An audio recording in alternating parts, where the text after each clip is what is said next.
This debate today on the Scottish Government programme for government and public services comes at a time when many local public services are struggling under continued austerity of a Tory Westminster government.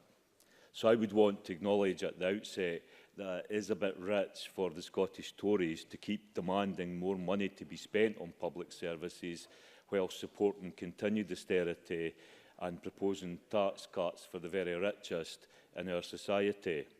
But this programme also comes at a time when the Scottish Government has control of a budget of over £40 billion and is failing to stand up for and protect vital public services. For the fact is that it is the Scottish Government that controls and funds most of Scotland's public services. Now, politicians can make claims and counter-claims and blame each other, but when it comes to public services, the general public of Scotland don't need to listen to politicians. They can see for themselves on a daily basis the impact cuts are having on local services. Why then is it that the SNP are in such denial about the state of public services in Scotland?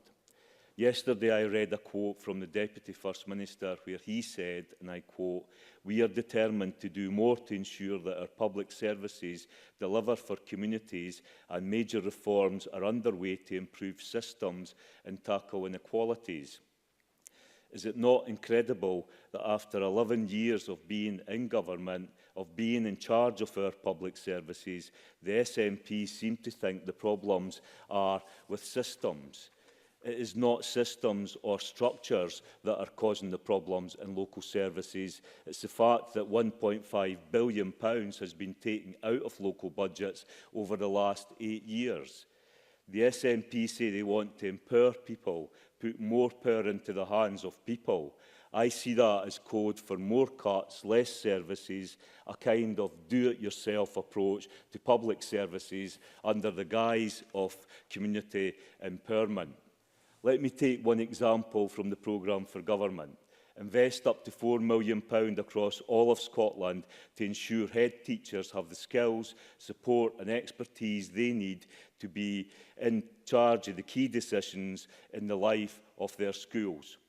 Never mind the whole of Scotland, if we look at just one authority, Fife, just one service, education, there is more than £4 million being taken out of the Fife education budget in this year alone. Fife secondary schools are taking a hit of over £2 million over 2 years. The SNP say in the programme for government that they want to empower head teachers. I ask myself, empower them to do what? Because it seems that they want to empower them to make the cuts. The Courier recently reported that the head of Balwearie High in Kirkcaldy is faced with the prospect of cutting subjects and guidance teachers as the school aims to make savings of £346,741 over the next 2 years. One parent is quoted as saying, "I'm distressed and angered that our school is facing this additional massive financial hardship."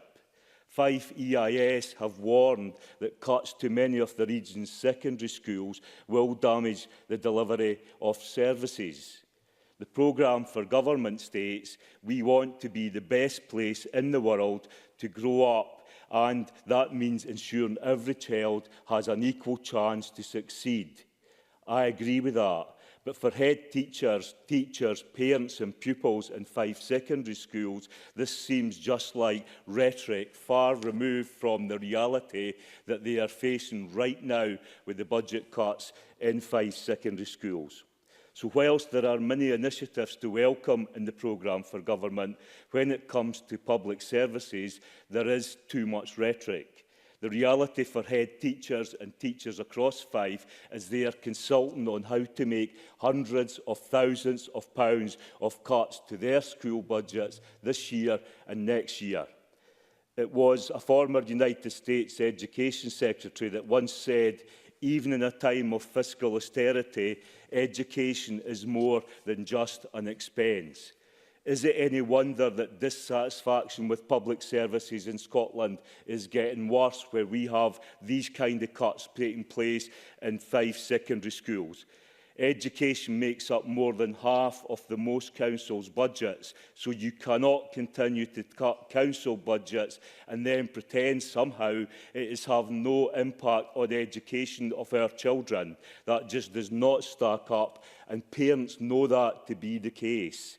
So I would call on the Deputy First Minister to look at the depths of the cuts that are being made in Fife schools and get into dialogue with the Council to find an alternative to this unacceptable situation being faced by teachers and pupils across the Kingdom of Fife. I would urge this government to stop the cuts to local public services, stand up for Scotland's communities and invest in Scotland's greatest asset, its people.